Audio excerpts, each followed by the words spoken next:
Hello and welcome to Mech Assault for the original Xbox. Before doing anything else, I'm going to go into campaign mode because if I leave it at the main menu, it's going to go into demo mode and it gets rather annoying to have to cancel the demo mode. So, as you can see, I have a MechWarrior called Volume Test, and I had to try and sort the volume so I can be heard over the gameplay audio. Maybe that's not important, but it is for me. I will be making a new MechWarrior in just a moment. But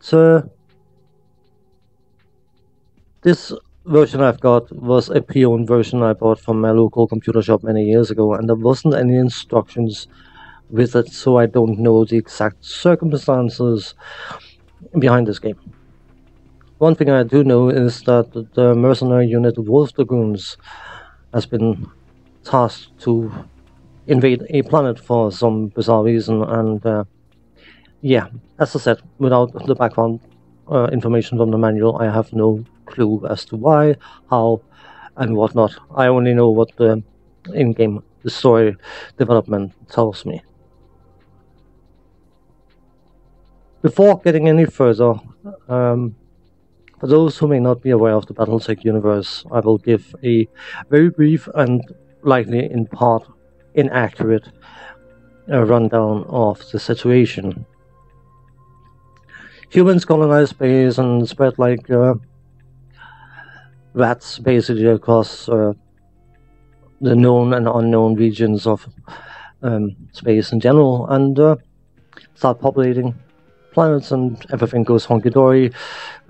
Technology is advancing and all that kind of stuff, and at one point or another the BattleMech is invented, which is for all intents and purposes an upright tank. Some of them humanoid shaped and some of them not, but they basically are 2- or 4-legged machines that has the purpose of a tank, but much more agile than a tank and carry significantly more firepower than any tank can possibly do. Years pass and a Star League is formed, basically unified government that has control over all the member states. Of course, things can't go peaceful, so at one point or another, an individual decides that he wants to take control over the Star League and kills the government thing, and the leader of the Star League army, called General Alexander Kerensky, quickly crushes the usurper, but realizes that this can only be the beginning of extreme conflict. So he basically takes 95% of the Star League army and disappears. The members of the Star League is divided into 5 successor states, as they're called, and they spend the next 300 odd years destroying each other, obliterating each other in more or less morbid ways, and of course technology suffers very, very heavily from that point onwards. And when the board game BattleTech starts, it's in the period that is designated as 3025, where technology is at a minimum. BattleMechs still exist, but there's 1 or 2 plants of all the populated planets that can actually produce BattleMechs, and it's all about defeating enemies, gathering salvage, and basically try to keep whatever existing BattleMechs are around in fighting condition.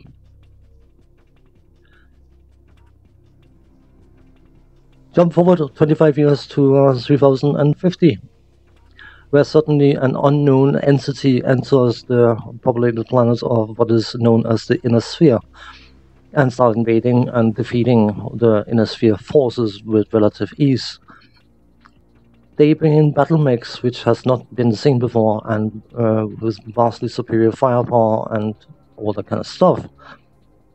And one of the successor state leaders is very, very famous for saying that whoever the invader is, General Kerensky's successors or generations down the line are going to come back and save them from the new invaders. And the leader of the Wolf Dragoons points out that they have already arrived because they are basically the invaders. And what has happened is that General Kerensky's forces has evolved. But because they didn't spend time infighting and decimating each other, their technology has actually progressed forwards instead of backwards. And they have divided into different clans designated after animals. So you have Clan Wolf and Ghost Bear and things like that.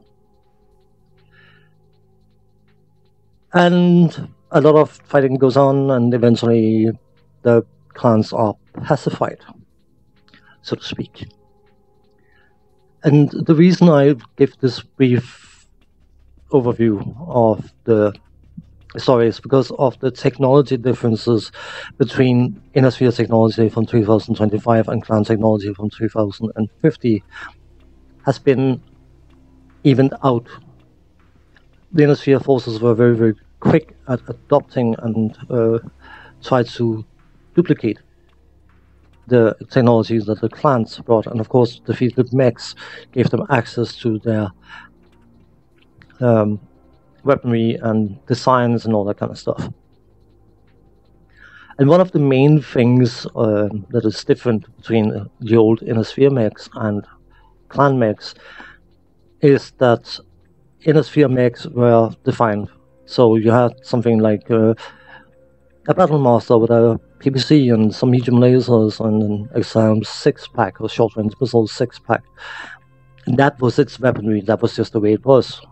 But the clan mechs are modularly built, so instead of having weapons in fixed systems or fixed locations, they have them in modules, so the modules can be changed, and therefore the mechs can be modified relatively easy within restrictions for mech size and carrying capacity and armor and all that kind of stuff.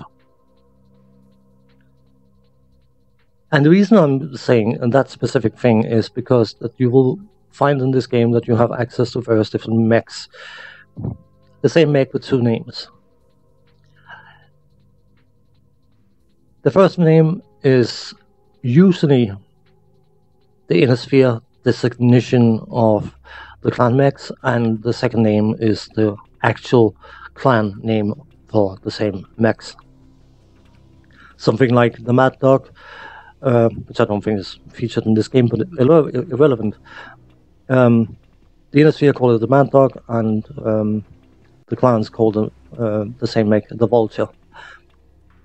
One mech which is included in this game, the Mad Cat, is called a Timberwolf. So the Mad Cat will be one variation and the Timberwolf will be another. And I heard someone call it a 100-ton mech. That's very, very inaccurate. It is a 75-ton mech, but we'll get around to that when we get around to it. And maybe I just spent the last 4, 5, 10 minutes talking garbage, but whatever. I made the bloody video. You can just skip if you find me annoying. But let us create a new MechWarrior, and he's going to be called Wolf after I've deleted all this MechWarrior name thing here.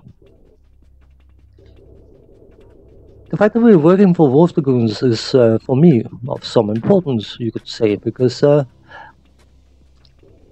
some people have been wondering where the name Wolf came from that I'm using, and the leader of the Wolf Dragoons mercenary unit, don't know whether he's still alive in the point of this game, or this time frame of this game, but depending on how you pronounce his first name, I've never heard it pronounced.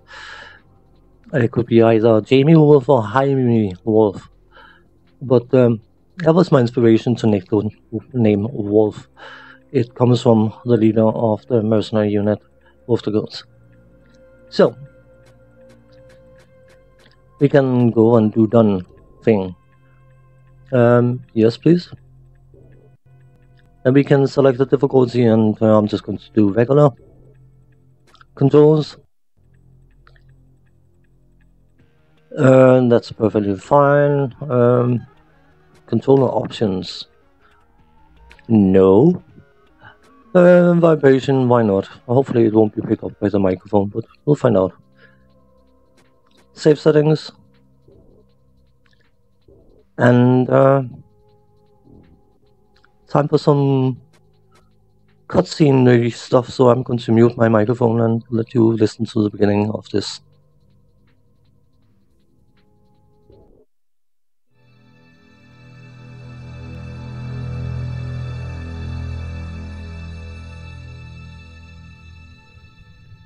Hey, Sport, you ready? I've got our orders. The invasion still steps off as planned. They're not paying us to be late, but the best part is that we get to go in first, just like old times.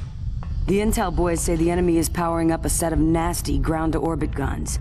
If those are online when the rest of the Dragoons arrive, everyone dies, and we blow our bonus. So our little team gets to make a covert landing outside the range of the existing guns, sneak across half a continent, and take them out before our dropships show up. Just you, me, briefing boy here, a handful of pilots, and some of your favorite toys. You up for this?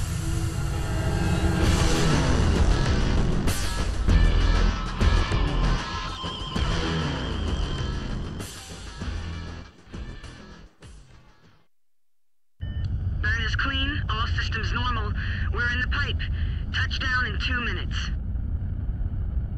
We've been scanned. Weapon fire inbound. Lieutenant Foster, how do they detect us? Alpha, Bravo, Lantis. Prepare to hot drop. I want you out of this crate now. Brace yourselves, boys. We're going in.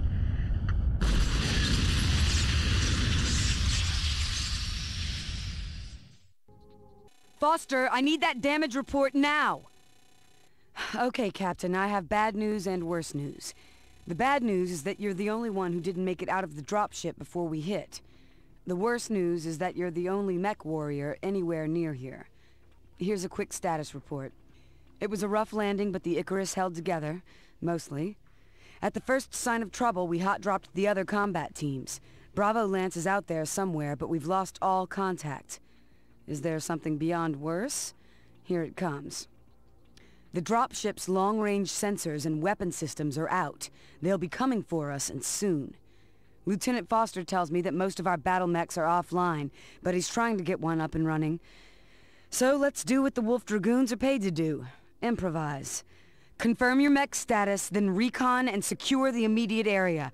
Fast. I'll keep trying to raise Bravo Lance on comm.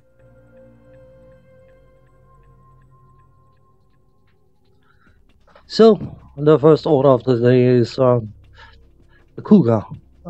The Cougar is a light and fast mech well suited for recon and lightning raids. And if we check the mech's stats, you can see at the top its general health and its speed. And then in the extras it may have, this one's got jump jets.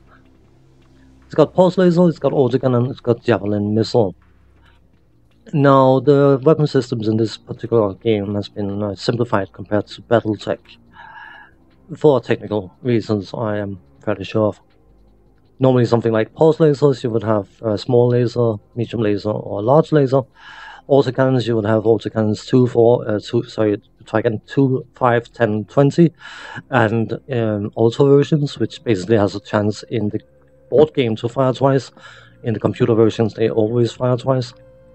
And then the javelin missile is one of many types of missiles in the BattleTech universe. You have short-range missiles, or SRMs, in 246s, and then you have long-range missiles, or LRMs, in 5, 10, 15, and 20s, and then you have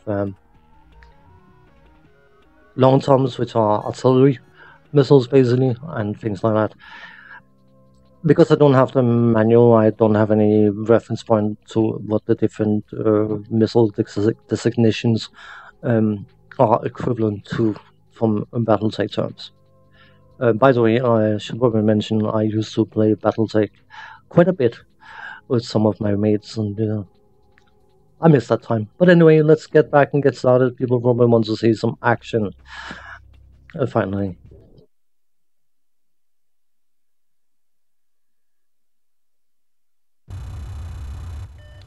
got good news, Major. I was able to use parts from some of the heavy mechs to fix the Cougar scout mech. Wait, you took parts from the heavy mechs to fix the light mech? Well, yeah, I thought that Oh. Whoa, I'm reading some signatures in the canyon to the north of our position. We've got company. MechWarrior, proceed north and investigate. Briefing boy, we need to talk. So, tutorial time. I can skip a tutorial. The left stick will move the mech, the right stick will move the torso. By the way, I hate dual stick games, but so be it. The left thumbstick button will use the special, in our case a jump jet. Left trigger will cycle weapons, right trigger will fire them, and you can use the face buttons to select the individual weapon groups very quickly. And then use A to fire. So, let us get moving.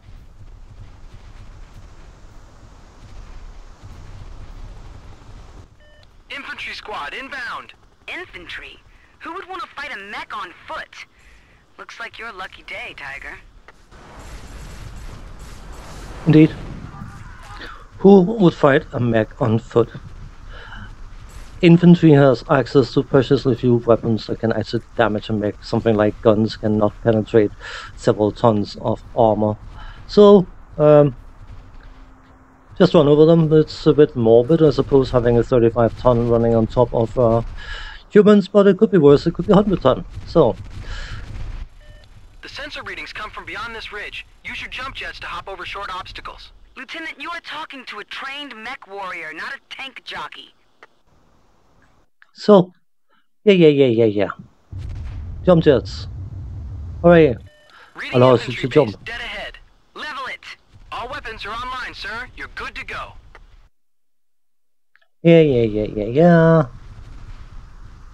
The game is a bit official. They know we're here and they will dark, be coming by the for way. us.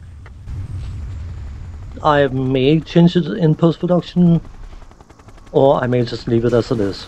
But this is our javelin missiles. They are all weapons in this particular game, because of course it is a console game.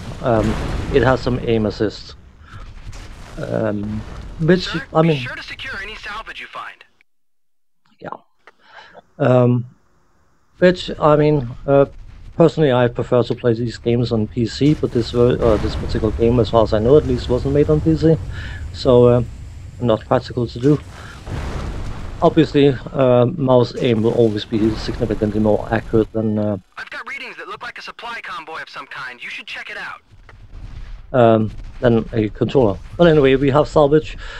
Some of it will be armor, and some of it will be upgrades for weapons, so they become more powerful.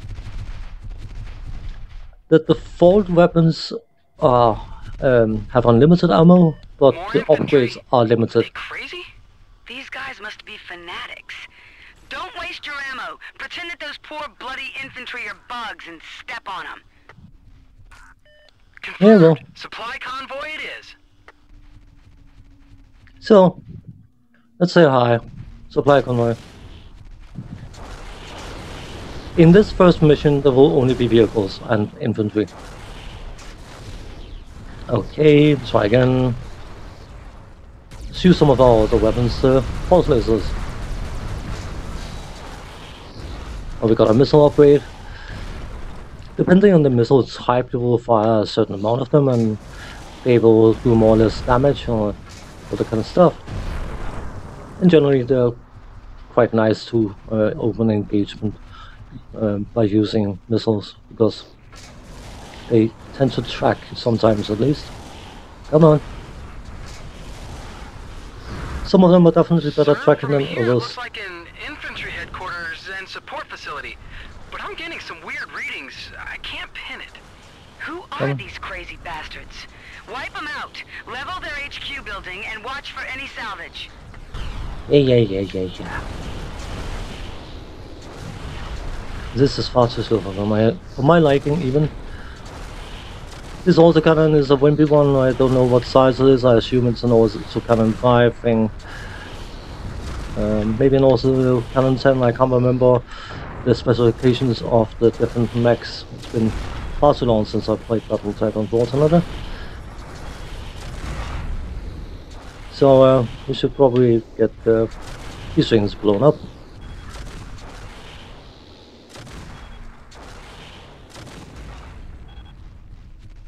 By the way, as you can, I should probably, once we are not in danger at least, careful.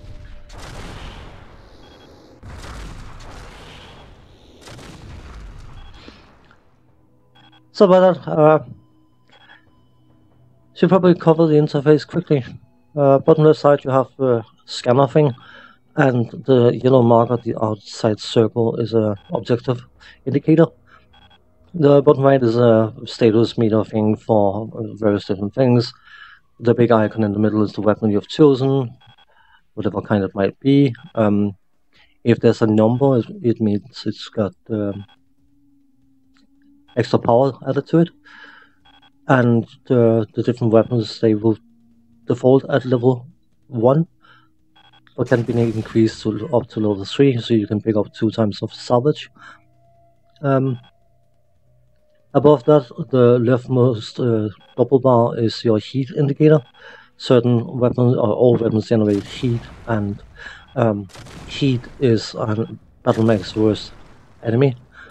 In BattleTech, it's quite a dangerous thing to overheat.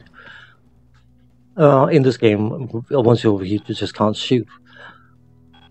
To the right of that, the bar that's quite, well, indicator that's quite big with some green glowing bars in is our armor rating or health point rating, whatever.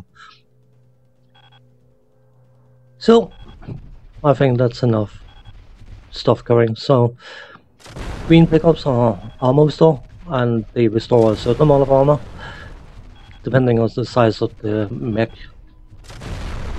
It may fully restore you or may not fully restore you.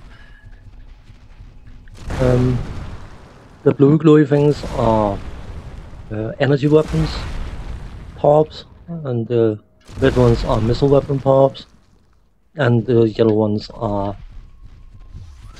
ballistic weapon power-ups, and it works as a general thing, so no matter what missile type you have, any red power-up will upgrade your missiles. No matter what ballistic weapon you have, the yellow ones will upgrade your ballistic weapons from machine guns to much heavier weapons, and then of course the blue one will upgrade any energy weapon type you have. So, let's go ahead and say hi. New readings? Whoa, that's some sort of hybrid power armor. Hybrid power armor? What is going on here? Planetary militias don't have power armor. Power armor, it's men in armored suits.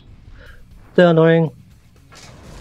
Anything that can jump in this game, that's an enemy, they like to jump around like idiots, and often the best thing to do is just hang back and hammer them full of missiles.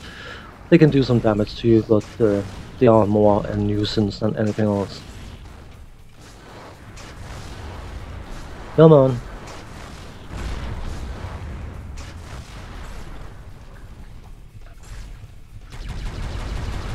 Let's waste our precious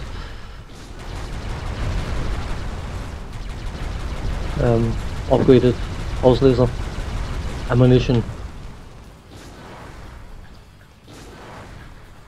Control wise, it's not just me that suck at controlling the torso.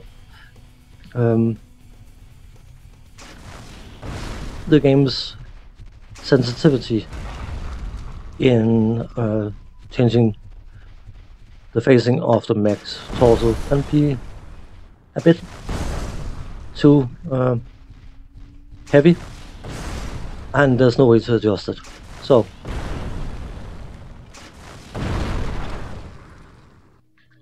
one thing I really like about this game is the ability to destroy basically anything. If it looks like something that can be destroyed, you can destroy it. Run into a vehicle of some description and you will send it flying. Cool effects like that. So, let's not waste too much time, but just get this mission done. We have to destroy one more item thing.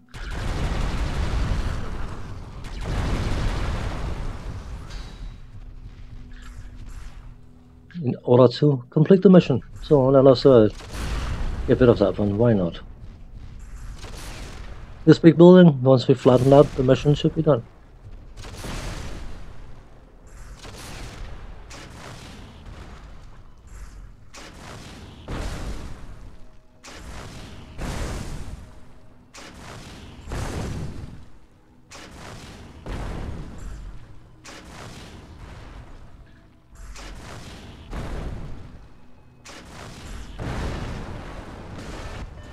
Foster is reading no more signatures. Good job, MechWarrior. Return to the Icarus ASAP. Mission successful, hooray!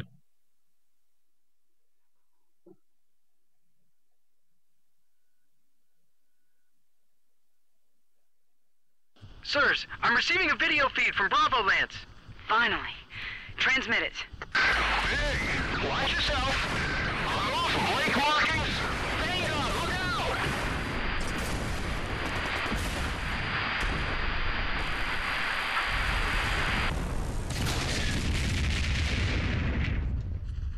Lieutenant, can you get that back? I can't, Major. There's nothing to get back. I see. Any sign of the rest of Alpha Lance? No, sir. Captain, get back to the Icarus. For now, it's just you and that scout mech, but this operation continues. Like I said, Dragoons improvise. So, I'm going to call this a video here. I know it was a bit slow going, but I like explaining things, and I do like people to be caught up on what's going on in the different games that I cover. I will likely record another mission and put that up as well. And then if people like what this game is about and the kind of stuff, I can do more videos. I do like putting up some Xbox videos from time to time. I got some Xbox 360 games that I sort of want to see if there's any interest in. I will happily cover them, but at the same time I don't want to spend my time on something people can't be bothered watching. So as I said, I will do another mission, and then any show of interest, and I will carry on and likely complete this game, which doesn't take that long. It's not that big, but we'll see how it goes. As for now, thanks for watching, take care, and see you next time. Bye bye.